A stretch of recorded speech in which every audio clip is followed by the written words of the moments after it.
भारतीय जनता पार्टीचे वरिष्ठ नेते माजी खासदार किरीट सोमय्याजी आमच्या सोबत आहेत। सर, आज आपण 3 पोलीस स्टेशनचा व्हिजिट केलेला आहे। काय आहे मुद्दा? एकंदर मुंबईत मी आतापर्यंत 42 पोलीस स्टेशनच्या भेटी घेतल्या आहेत। भोंगा मुक्त मुंबई याची सुरुवात झालेली आहे। मुंबईत 50% मशिदीवरून भोंगे खाली आलेत। एका महिन्यात उरलेल्या 50% मस्जिदीवरील पण भोंगे खाली येणार।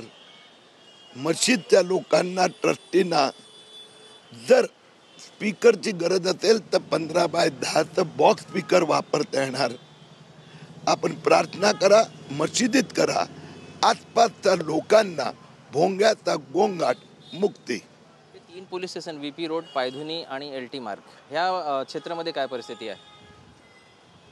आता आहे की तुम्ही समजा मुलुंड म्हणा, घाटकोपर म्हणा, पार्ला म्हणा, जुहू म्हणा, बोरीवली म्हणा, ते भोंगा मुक्त झालेले आहेत।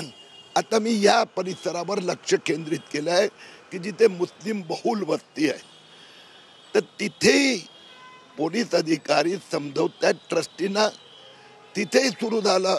परवा मी भायखळा पोलीस स्टेशनला गेलो होतो। मस्जिदवाल्यांचा तिथे जाऊन मी उतरवलं, त्यांनीच उतरवलं।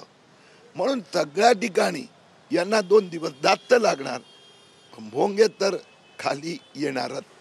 आपल्या म्हणण्याप्रमाणे कायद्याचं पालन होत आहे।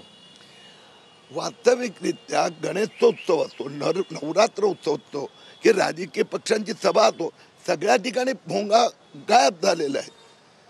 हे काही पॉलिटिशियन आणि काही माफिया यांच्यामुळे दहशत होती। आता त्या सगळ्यांना पण शिस्तीत यावं लागतंय।